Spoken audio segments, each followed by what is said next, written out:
खान साहब को नाज़रीन 10 जुलाई तक इस वक्त उनकी ज़मानतों में तौसीह मिल चुकी है। खान साहब इस वक्त ATC कोर्ट से वापसी के लिए रवाना है। आप इस वक्त उनके सिक्योरिटी एहलकारान को देख सकते हैं, शील्ड्स उठाए सिक्योरिटी एहलकारान यहाँ पर मौजूद हैं। खान साहब अपनी अहलिया बुशरा बीबी के हमरा नाज़रीन आज ATC कोर्ट में पेश हुए थे। तकरीबन नाज़रीन 15 केसेस थे जिनकी समाअत थी आज।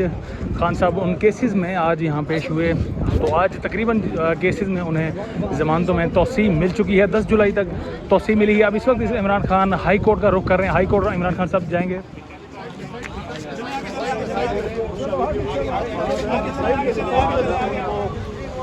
तमाम पर केसेस में आज भी जमानत मिल चुकी है। एक अच्छा जहाँ जा रहा है उनको गिरफ्तार किया जा सकता है, वो चल चुका है और उनको बाकायदा अभी मौजूद है हाई कोर्ट में। रिलीफ मिल चुका है, बड़ा रिलीफ अगर कहा जाए तो गलत ना होगा।